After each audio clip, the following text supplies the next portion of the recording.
Hello and welcome to another Maid Training Academy video. This video is called Our Favorite Canister Vacuum. You know, Maid Training Academy teaches core concepts that really gives a great overview on how to be a tremendous cleaner, but we really do stay away from recommending cleaning solutions because every region has its own vibe. Some regions are more green than others. Some people like certain cleaning solutions over others. So our cleaning doesn't even mention that. We speak in traditional, glass cleaner and all-purpose cleaner and things like that. But in the canister vac side, most canister vacs are pretty universal, pretty much the same. But we have tried a lot of different canister vac, and this is, in our experience of 8 years, it is absolutely the best canister vac that's out there because it is lightweight. It's got a great motor in it, so a lot of suction power. It's cost effective at $125, which is a great price, and for something that will last at least a year if you take care of it. So in this video, we're really doing this as an overview to really know how this canister vac works and what you can do to get the peak performance out of it and some safety things along the way. We are doing a side-by-side comparison on 3 different canister heads. So that's pretty interesting, and I encourage you to stick around for that. Plus a lot of cool insight that you wouldn't get just from having this machine shipped to you. We actually have every one of our new cleaners watch this video. So if you like this machine, or if your machine is similar to this, then you may be able to have all your cleaners watch this as part of their orientation. That's what we do. A lot of people that we hire have experience. A lot of them, of course, do not. Most people, if not all, have been, have handled an upright vacuum cleaner. But a canister vac, not so much. So we think this is a great review for all of our new people. And if you like this machine and happen to buy it, then I think this would be a great tool for you to use to train your people on understanding the machine and getting the most out of it. As always, hit the like button and subscribe. Please share this with everybody. And without further ado, here we go. A professional house cleaner is going to clean between 3 to 4 houses a day, 5 days a week. If you take care of your canister vac, it can last a year or longer. If you don't, I've seen people burn through these in about 90 days or about 3 months. They cost about $125. So $125 a year, or buying one 4 times a year, that's $500. All the ones you see now, for the most part, are this lightweight plastic. So you really have to take care of them. Take care of them when you're loaded in and out of the car. You can actually crack this casing. If you crack this casing, it'll actually leak, and that'll actually affect the vacuum suction power. Okay. The most common damage to a canister vac is going to be the wheels. The wheels being knocked off or falling off. Now, when you come into a home and you set this down, we tell our cleaners to treat these like an egg. You can carry an egg and lay down an egg without it breaking, but if you drop an egg, it's going to break, if not the first time, eventually. Same with the canister vac. Now the motor, this is kind of a common design. No matter, we use Sanitaire, and we've tried a few, and we've really like this. We've been using these for years and years and years. They're good performing machines, lightweight, cost effective as well too. But the motor's on the back over the wheel, so when you drop this thing, you can hear that. That's a lot of weight falling on those wheels. Now, when the cleaner carries this into the home, they're usually carrying it in with a shoulder strap. So it's already high, about hip high, because that shoulder strap is going to be here. The machine's going to be about your hip. We'll talk about that a little bit later as far as using it over your shoulder while you're vacuuming. But by doing that, and a cleaner walks into a home when they carry their equipment in, and they literally take it off there, and it falls because it's got some weight to it. These things are actually fairly heavy, and if you're not prepared, that thing could fall from 3 feet high onto the wheels, and you can break that wheel the very first time it happens. The most common time it happens, though, is because cleaners are not sitting it on the ground. Even a couple of inches, they're dropping it. Just a couple inches. Hear that? I'm just letting it go.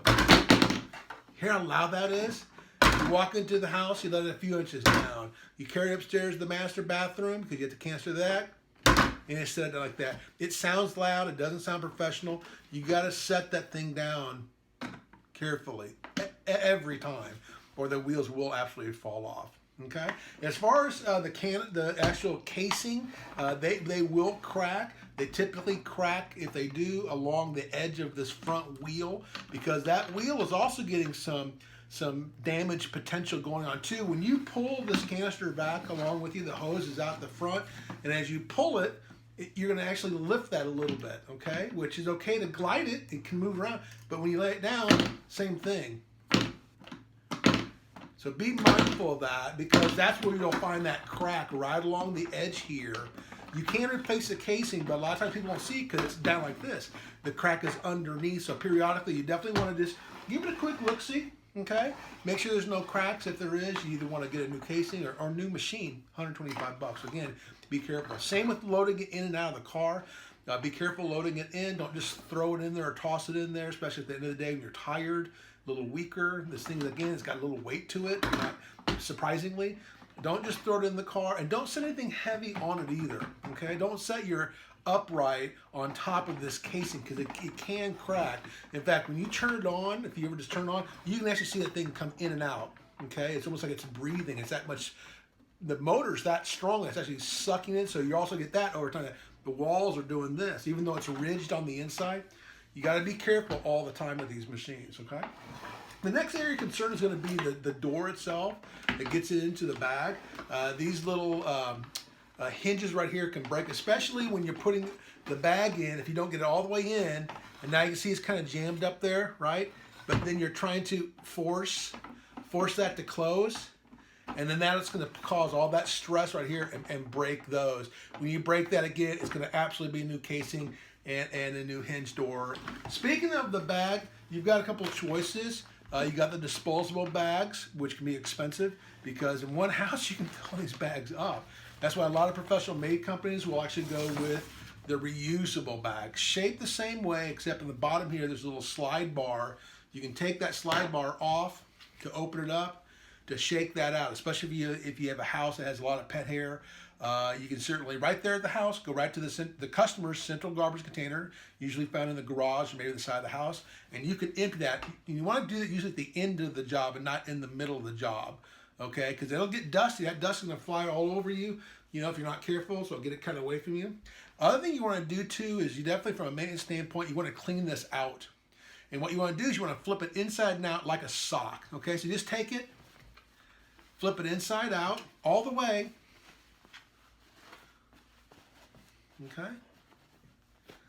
Okay, now it's completely inside out, and that's when you can grab your tile brush, okay, and literally brush that hair off. This bag's got to breathe. If it doesn't breathe, it's going to burn your motor up, and you won't have as much suction power. So this is a really important part of maintenance. Now these will get so dirty and caked with dust, you're going to want to wash these. Now there's no recommendation. I've contacted the manufacturer. Is it okay to wash them? Like, we can't confirm or deny that because they're not designed for that. Okay, but we do that. We actually let them soak in a Home Depot bucket, 5-gallon bucket, to kind of let them kind of soak a little bit, let it sit overnight, or at least for a little bit, then pull them out, then put them in the washing machine, and then let them hang dry. Don't put them in the dryer when you do wash them, and it's going to be loud because that's going to be hitting the drum.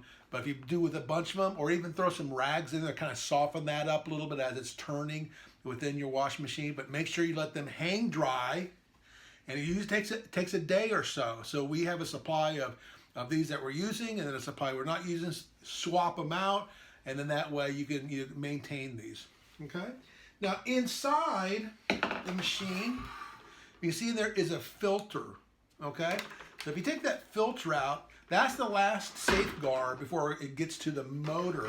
If you can see the motor back there, okay? And you definitely want to periodically, this will catch anything that goes to the outside of the bag or anything, and this will get hair and dust. You want to clean this out periodically, okay? Never run the machine without this. When this gets worn out or caked up and everything, and you go, well, gosh, do I really need it? Well, yeah, because if you don't, all that dust is now going to not get caught in this filter. It's going to go right to the motor. It's going to burn your motor up, and that can happen pretty quickly. Now, what we do, now these are about $2 to $3 if you order them directly from the company, but what we do is you go to Home Depot, you can buy a long sheet of kind of cheap air filter mesh, and we use this as a template, and then we just cut our own out, and you do that for a couple of pennies versus, you know, $2 to $3. So that's a good thing to remember. Okay, I'm going to paste this back in there. I'm not going to put the bag in there just for time. I'm going to close that up. Now the next thing you want to notice is you know, where the cord is wrapped around. Now the quick release is just up here. Just turn this, and then that'll just fall out, and you can unwind it pretty quickly. Okay.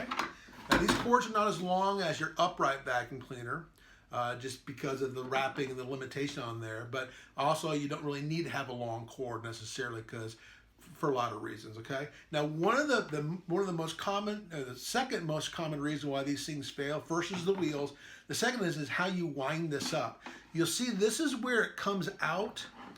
This is where the cord comes out, and I'm going to show up here. You can see up there that there's a sharp edge here. The way you wind this back up is to start from the bottom, and then turn it back up, snaps it, then wind it like this, okay, as you're winding it when you're done or moving it to another room.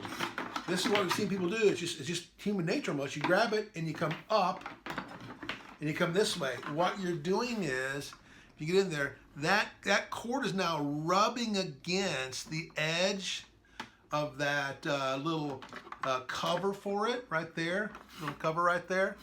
And if you do that over and over again, and by transporting it, it's going to wear this out. It's going to saw right through that cord, and it'll short out. We've had people say, "Oh my gosh, the canister vac is shooting sparks." Okay, and the reason why is that they wrapped it wrong. It's going to saw through this, exposing the bare wires, and it'll burn up. It'll shoot sparks and, you know, potentially fire damage. Make sure that first, you know, turn as you go down, and then you go back up. You see how? The next thing I want to talk about is actually the plug itself. Like any appliance, anything that's got a plug, you never want to pull it out of the outlet just by grabbing the cord and pulling it. Now we know. We've all done that, haven't we? But if you're really concerned about maintaining your machine, especially the problem with the machine going down is it never happens back at the office, does it? No. Happens in the field. And now you're in trouble because your customer may not be home. They may not have a canister vac. You know, somebody may not be able to bring you one as a replacement in the field. So you really want to make sure you maintain it for all kinds of reasons. Now, what's going to happen is if you just yank it out here, eventually these plugs are going to loosen. And I've seen that where this plug is actually stuck. When you yanked it out, it gets stuck in the outlet. Then you have to call the customer because that's kind of a dangerous thing. You don't want to put your hands in there or a pair of pliers. It's kind of a big deal. So don't ever do that because that will happen. It's happened to us. It's not good, okay? The other thing too is it'll fail sometimes because you've been doing that or just in general use without the prongs being gone. Like, so it kind of broke on the inside. You're kidding me. This is all that hard casing. Are you telling me this thing? Yeah, so if your machine's not working and you check down here to make sure, you know, they didn't sever or saw through the casing to cause a short, try this before you throw it away. Oh, the motor doesn't work. These motors are really durable. Although, again, if you don't use that filter, you can absolutely burn it up, okay? But if it's not working, you've tried this over here, you check that, nothing seems to be working, you can cut this off, put a replacement, you know, plug on here, and you'll be surprised. I'd say more times than not, it's going to start working again. The problem with those replacement plugs, that first of all, they look kind of yucky. And the second thing is they don't last as long because, you know, you have to manually feed it in there, use a pair of pliers, tighten it up. It's not going to be nearly as tight. And the first time you do pull it by the cord, you're going to yank it right out, and that plug's still going to be in the outlet. The next thing I want to talk about is the on and off switch, okay? Now, these are really not designed very well in my opinion. Yeah, you can, while they're on the ground, you can step on it and turn it on and off, which is what you can do for sure. Be careful, don't step on it too hard because the way this thing is built, it's just a piece of plastic here. And if you just, it's got a little bit of give, but over time, it's gonna wear this thing out. If you step on it too hard, I mean, a lot of times you step on something, you don't even know how much weight you're putting on this thing. You can break this thing. So what happens, this will pop off, exposing the switch. It's kind of ugly, right? Because it's just a big gnarly switch. You can still use it with it broken, but you know, it looks kind of ugly and you don't want your customers thinking that you're using, you know, beat up equipment to clean their precious home, do you? The next thing we're going to talk about is the hose. Now, on the canister back, you think, well, gosh, that's pretty obvious. That's where it comes in, and this is where it blows out.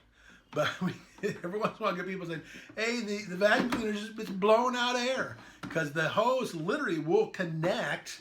That hose will connect. I'll go and grab it out. It'll connect right here. Why would they even do that? Because these are also used as a shop vacs. And sometimes you want to blow your area away, you know, your work area from dust. Okay, so make sure you don't plug it in there, and that you definitely plug it in here. The next thing we're going to talk about is the actual hose itself that plugs right into the front of the machine. You'll lock it in there. Now these are pliable, meant to be pliable, because you're moving, you know, throughout the room, right? So they're meant to be like that. But don't do this. Avoid that. And this is where you'll find it, like you're storing in your car, or wherever you store it at the office or your home, or wherever you put this at night. If you tighten this thing up, not the first time, but again, you're trying to get a year out of these machines, right? But if you keep doing that, just like anything else, like that wire, you go, and eventually it breaks. Same with this. And what you'll get is you'll get a little slit or a tear in between this, you know, the accordion looking ridges here, and they're really hard to find. What you'll notice is that your suction is going to be a little bit less. You may not even notice it, but it is absolutely less, and we've seen that, you know, over time that'll happen. And don't step on it. We've seen people do that. You step on that, it'll take that maybe 1 or 2 times. But talk about, you know, tearing a hole in your hose, that'll absolutely happen. Now, as you move your way up the hose, this is the handle. This is where you hold on to it. And this is an area right here. There's going to be a little valve on the bottom of this thing. As you turn it, it's going to open up that hole. Why in the world would you want that? Well, there's actually a couple of reasons. One is it does diminish the suction power. Okay, well, why would you ever want that? If you're doing drapes, so we actually call the manufacturer, like, well, it never says it really in the manual. Why would you do that? And they're like, well, if you're doing drapes, and Maid companies don't vacuum drapes. Okay, that's really it's kind of a specialty item that, you know, drape companies will clean those drapes, and if you start cleaning something, you could easily damage a drape, and drapes are really expensive. So just as a standard, an industry standard, you know, I don't really see anybody that does that. But you still do, you know, that's still there. The other thing too is by having this open, if something gets stuck, if you sucked up something too big, this is where it commonly gets stuck, right at that bend. So you can actually open this up, get a pair of needle-nose pliers, and get back in there, because it's not going to be way back there. It'll probably be sticking out here. You can usually reach it, or at least see it, reach it in there and pull it back out to unclog this right at the elbow. The other thing too is because this is where your hand is, you can accidentally open that valve. It's real easy to do. Look at that, just nothing. So if you're holding it, handling it, and doing all the stuff, boom, you've opened that hole, you're not getting much suction, and the other problem is it's on the bottom. So right, you're moving like this. Do you see the hole? No, because dude, it's on the bottom. So just make sure to always look to say, okay, that thing closed all the way. And sometimes you can hear it whistling a little bit, and especially if it's not closed all the way, so make sure you do that. That's going to go into the pole, and that pole goes into the head. Now what I've noticed is in the last year, most of the manufacturers have gone to this 2-piece. Keep in mind, when you put this together, right, when you're vacuuming, give it just a little bit of twist, not too much, because you can do too much and it won't ever come apart. And then the next thing, of course, is that goes in the canister head. And that's an interesting study because, you know, where we talk about where canister vacuums themselves are all pretty good, and I would say they are. We've tried quite a few of them. Not all of them, but quite a few of them. The canister head, that's the difference. That's really where you can get some really better performance and actually a hindrance if you have a head that doesn't work very well. Let's talk about the canister heads and actually the attachments first. So there's several attachments that usually come with the canister vac. First one we're going to go through is this little brush unit there, okay? This is really good for inside the cabinet drawers or the cabinets, like in a move in, move out where everything's empty. This is a great piece to use because when you're inside, first of all, it's small enough that in a drawer, like in a kitchen or a bathroom drawer, which you do clean out, There's usually going to be, especially in the kitchen, there could be some debris down there. There could be dust, food crumbs, all kinds of stuff. So this is good to get in there to kind of loosen up the crumbs and then suck it up. And it's real soft and real safe to use. Some people say this is great on couches. I disagree. In fact, that's not really what it's made for. This is what you want to do for upholstered couches.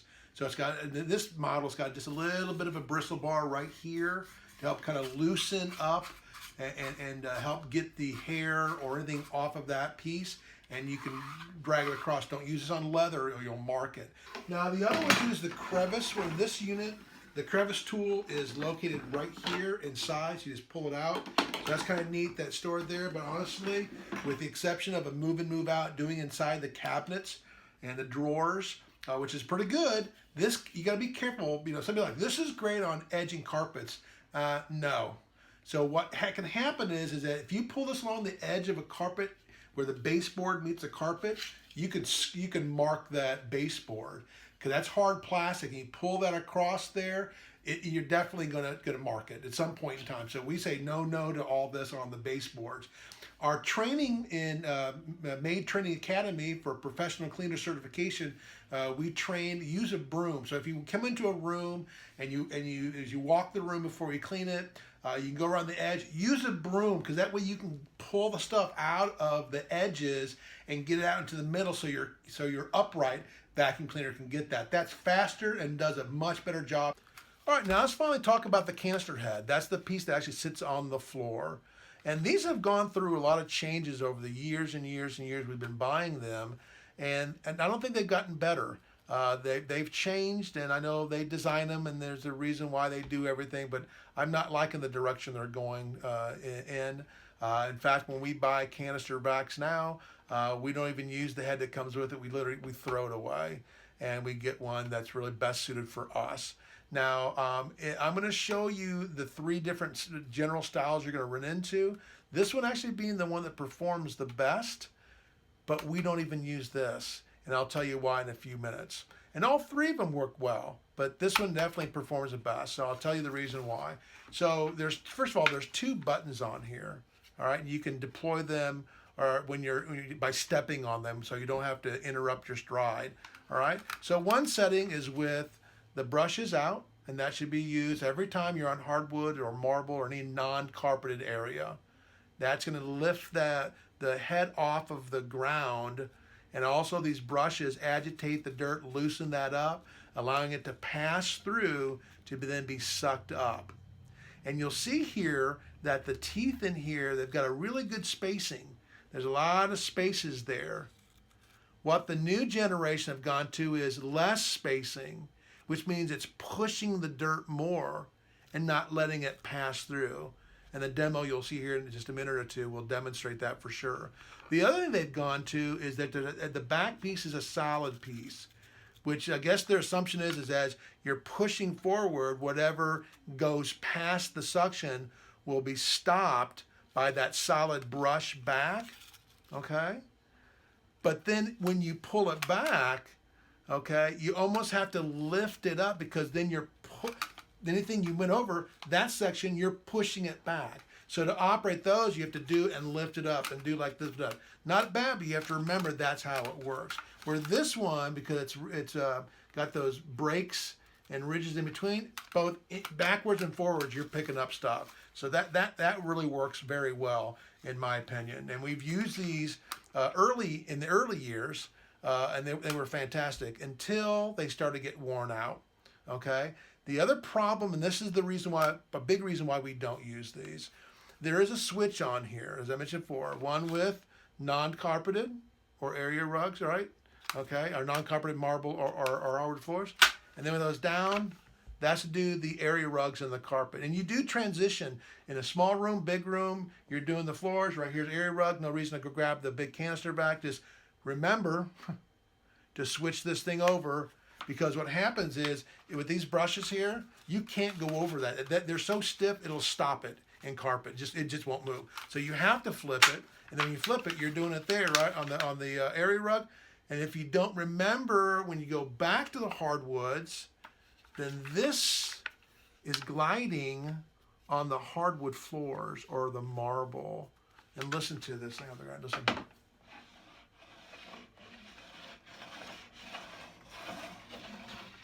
You hear that? Now let me put the brushes out and then listen to that. As those brushes softly, they're kind of stiff, but it's softly. You're not going to ever scratch the floor when those brushes are deployed. But I'll tell you, if you forget, and we're all human, if you forget and you go back over the hardwood floors with these, the chance of you scratching them are really, kind of up there. And here's the deal. This is a brand new one, okay?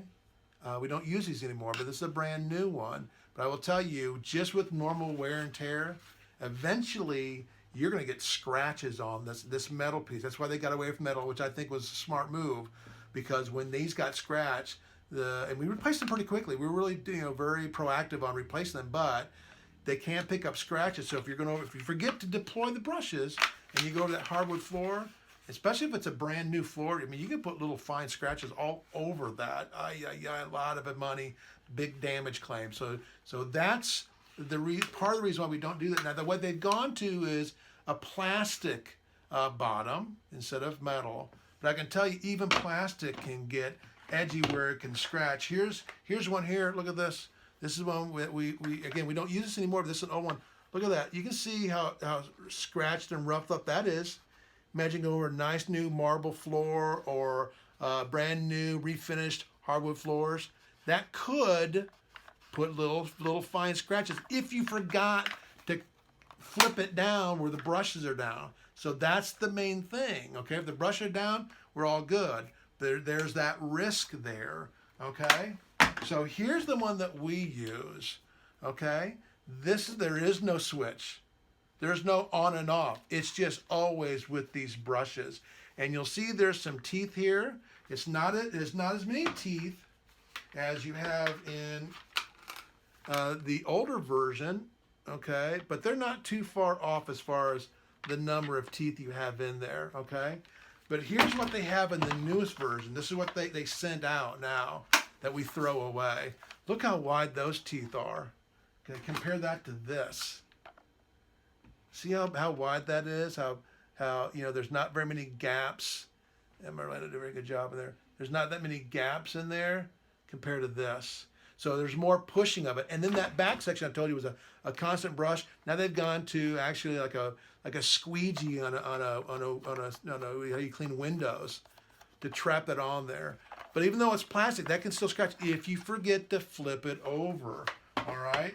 And you'll see here on that demo, by having this, it does push it around. You'll see in a second. So we went to this, and it does have that solid back piece, which means when you do operate it, as you move it forward, to bring it back, you got to lift it up. Otherwise, you're just going to push stuff back. So it's a forward because it's got slits in there. And then you bring it back, you lift it up just a little bit so you can bring it out so you can get up and over that dust. So if you go like this, it's forward, up, and over that dust again. All right? And the fact that you can't flip it, they've got little wheels on here. So it goes over rugs and carpet pretty well. But the key, there's a couple reasons in addition to the safety part of it. But a nice place to be for any customer, to take care of your customer, because, people will call us, because we, do 7,000 homes every year. Okay, so we have high volume. So, that's how I see some scratches on the floor. I just noticed today there's a scratch on the floor. Mr. Customer, we'll come take a look at it, but I'm going to show you this. It's impossible to scratch your floor with this device. So it's nice to be able to not only prevent a problem, but to you can defend yourself as well too a little bit. Now the other thing that we like about this one versus the other one is that with the bristles here, and there's a lot of units, you can still find these or things that are similar to this, these brushes are real stiff, okay? But the problem is even in a house or two, is that the hair that you'll pick up, and if you're a professional maid, there's some houses that have a lot of hair, which doesn't necessarily require using a broom to sweep of the hair. It's just throughout the house there's a lot of hair. You can actually get hair stuck up in there, and it's really hard to get out. Now, this is going to gross you out, but check that gnarly thing out. Look at that. Look how it sticks up in there, and it doesn't come out very well. Even if you're trying to get it all out, and you can get some of it out, it just really sticks in there hard. Now you can use a tile brush. You can, use all kinds of things to try to clean that, But again, it just is not as good as this, which you still have some risk of that. But since they're longer, softer, and see how much easier it is to separate them, that stuff will fall out a lot faster and easier, even in between houses. Let's get that old hair off there from the last customer, okay? Because you don't want to walk into a house with this. No, you get fired. Did you bring that in my house? I'm sorry, you're fired, right? And so this one works a lot better. So now there's a couple different sizes you can go on. You can go to, and this is the standard size about here, which is about 10 inches. That's the gnarly one. About 10 inches. Ours that we buy is about, this is about 12 inches, 11 and a half inches. Now you can also go even larger than that, and this big old behemoth here, okay? We don't like the big one. We tried it. You can see that we've used this for. We don't like it because it's not as good to maneuver around furniture in between stuff. So this is a little bit bigger than standard. That's good, a little more efficient, but not so jumbo that you can't really get around things. So we also notice on this bigger one that it gets a little loose here, and that's where if it gets too loose, you're definitely losing some suction power there. So that's the one that we use. Certainly the choice is yours, but hopefully that's some insight. And now let's go take a look at how these actually perform. So here's our demo. We used breadcrumbs that you can buy at the grocery store, and we sprinkled them on the floor and separated them into 3 sections to test all 3 canister heads. Now, of course, you're not going to run into this much dust and dirt on the floor, but this is an exaggeration to be able to visually see how those canister backs perform. This is the head we used to use. That's the one with the gaps and the brushing on front and back. You'll see it's doing a great job both pushing it and pulling it. So she's going a little slower than you'd normally use it, but you can see that it doesn't miss much. This is the head that came with the canister back. And it's got that solid piece in the back, that squeegee looking across the back, and it's just pulling, it's dragging it, and see how much it left behind. It's just not working very well. Now this is the one that we used, and you'll see she's tilting it both when she pushes it forward as well as when she pulls it back. That does a good job, and it's safer to use. It comes with a strap that you can connect to the handle, so you can put it over your shoulder as you're using this to work through the house. Now you have to be careful with it when it's over your shoulder, because you know, as you go to turn to go around a corner or you lean over, then it falls and it could knock something over and break it. Well, they like it over their shoulders so that they're not having to constantly be pulling this, or if you're vacuuming and backing out of a room, it can be difficult to move out of a room backwards when you're tripping over the hose. Right. So it's not an issue of always using it over shoulder, it's when you can throw it over your shoulder. That would be definitely how I would explain that, yeah. So when you're backing out of a room, you can throw it over your shoulder. Yeah. You know, necessary sometimes to have it over your shoulder, but I don't prefer it most of the time. Yeah, plus, especially if you're doing 3 houses a day, right. That over your shoulder, really jack up your back.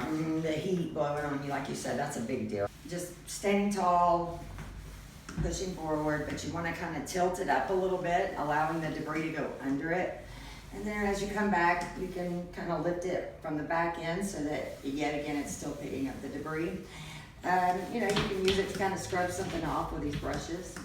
It goes up underneath furniture fairly easily and maneuvers around edges. Almost flat completely. I mean, it takes a really low piece of furniture not to be able to get up underneath it. And I like it because it does glide really easily. With those wheels? With the wheels, and it goes from hardwood to carpet. And very little effort here to push this. And unlike the other one, the more traditional one, gets stuck, right? It does. You have 2 buttons on the other one, and right. If you didn't know which button to have up when you needed to, you ran into some problems. And maneuver. And if you see how you're twisting it, then it changes the angle. Mm-hmm. So, watch them just maneuver around. You can just by moving your wrist. It's very lightweight.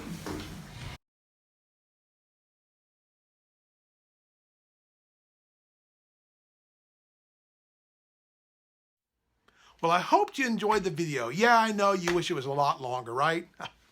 Now, we try to get these things compressed as much as we can, but you know, we do go into a lot of detail, and for those people who are professional cleaners or are looking to get into that, I think you get a lot more value in that than a quick 5 or 10 minute video. Do me a favor, hit the like button and subscribe. And please share it. Share it with everybody around the world. We have students and corporate memberships on 4 different continents: North America, Europe, Asia, and Africa. And when we launched the Spanish version back in 2018, now we're starting to go into South America. So please give me your comments below. I always enjoy reading most of them. But it's great to get that feedback. It helps us to improve our videos moving forward. Thanks again for visiting us. Again, hit the like button and please subscribe. Thanks.